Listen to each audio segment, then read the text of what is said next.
Day 64 Reading Strategy 3 Concentrate on a single task. This is perhaps one of the greatest obstacles we face today with so much technology and so much distractions.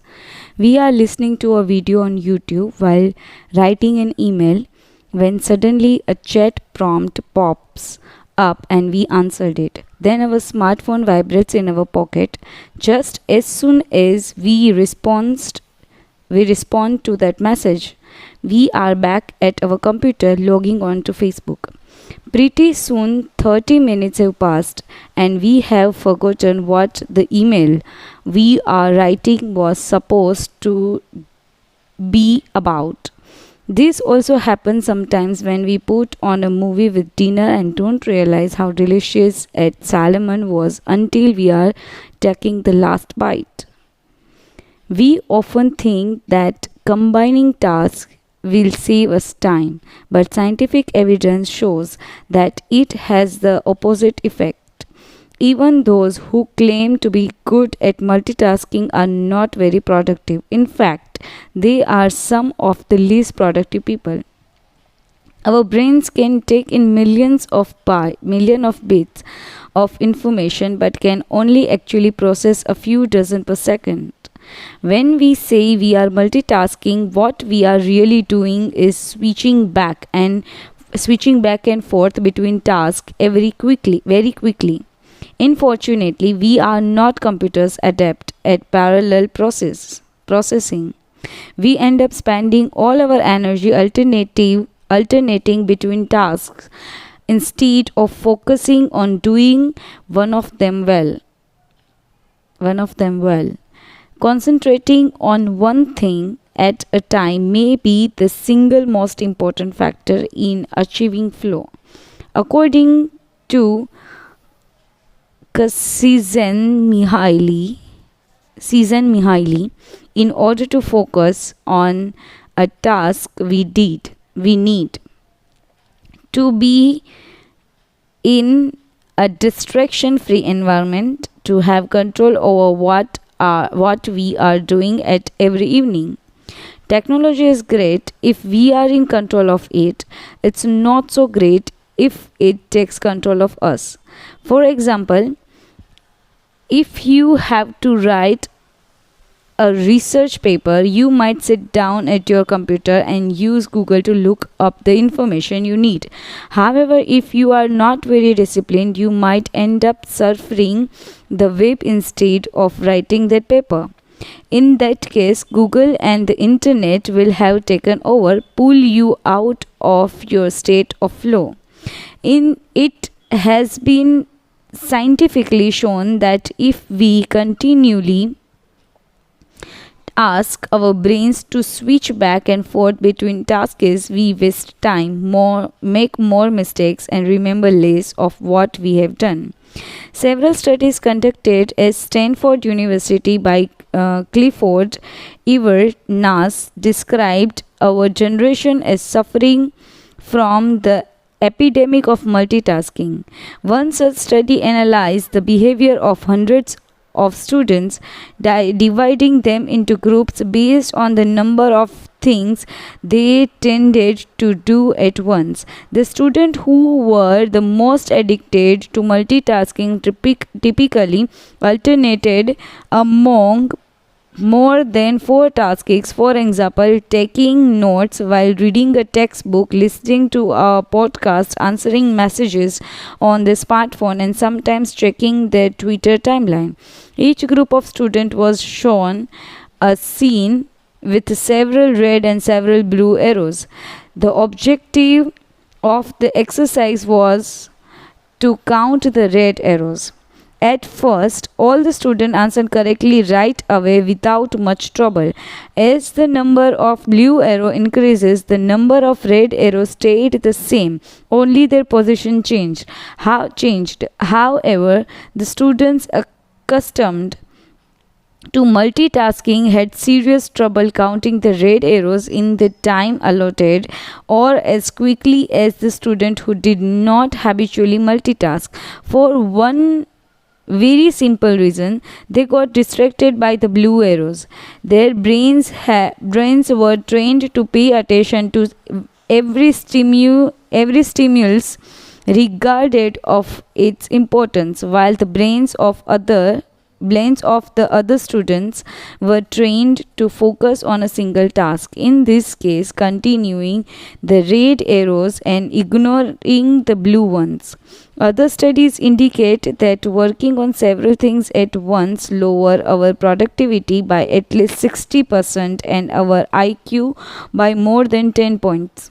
One study funded by the Swedish Council for Working Life and Social Research found that a sample group of more than 4,000 young adults between the ages of 20 and 24 who were addicted to their smartphones got less sleep, felt less connected to their community at school, and were more likely to show signs of depression.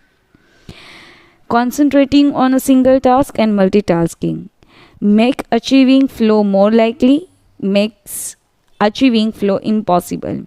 Increases productivity, decreases productivity by 60%, though it doesn't seem to.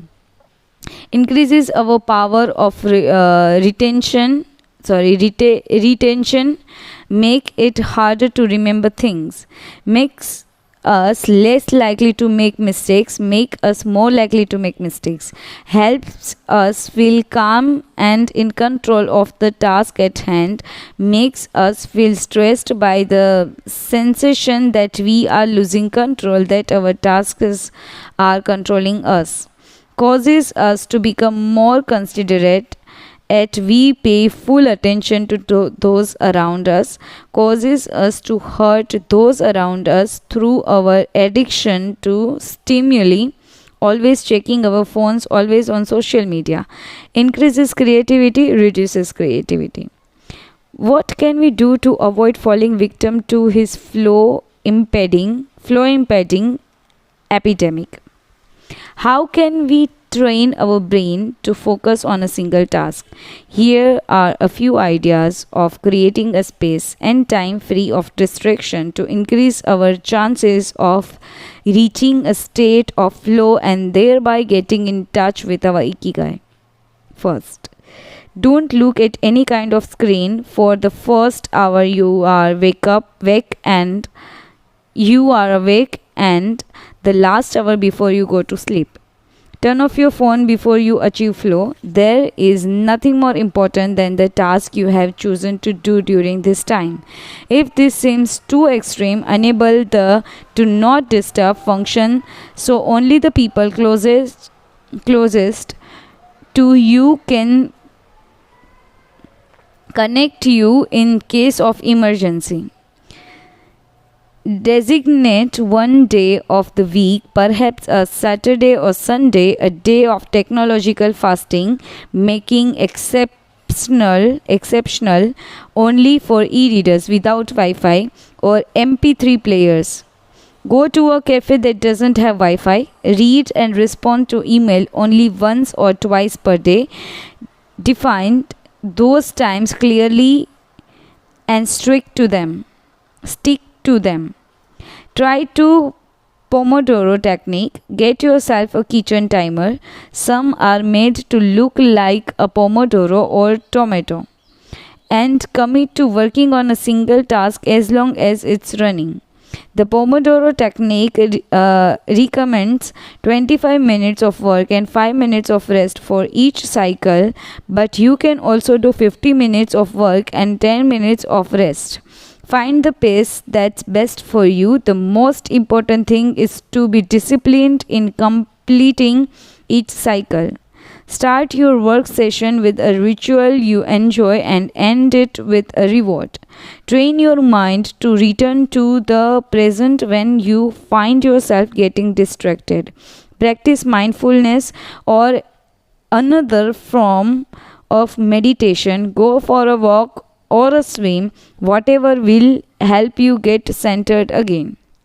Work in a space where you will not be distracted. If you can't do this at home, go to a library, a cafe, or if your task involves playing the saxophone, a music studio. If you find that your surrounding continue to distract you, keep looking until you find the right place.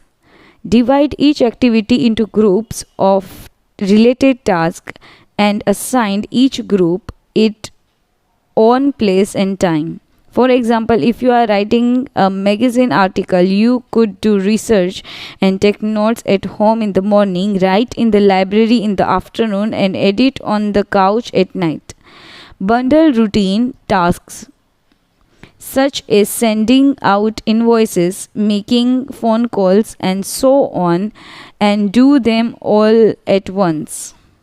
Advantages of flow, disadvantages of distraction. A focused mind, a wandering mind. Living in the present, thinking about the past and the future. We are free from worry, concerned about our daily life and the people around us invade our thoughts. The hours fly by, every minute seems endless. We feel in control, we lose control and fail to complete the task at hand or phone or people keep us from our work. We prepare truly, we act without being prepared. Advantages of flow and disadvantages of distraction. We know what we should be doing at any given moment. We frequently get stuck and don't know how to proceed. Our mind is clear and overcomes all obstacles to the flow of thought. We are plagued by doubts, concerns, and low self esteem. It's pleasant, it's boring, and exhausting. Our ego feds. We are not the ones controlling the activity or task we are doing. The task is leading us. Constant self criticism. Our ego is present and we feel frustrated.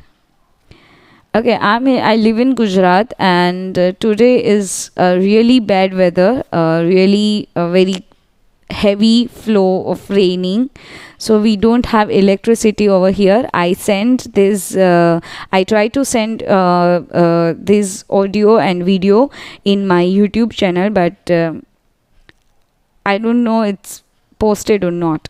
Thank you. It will post or not. Thank you.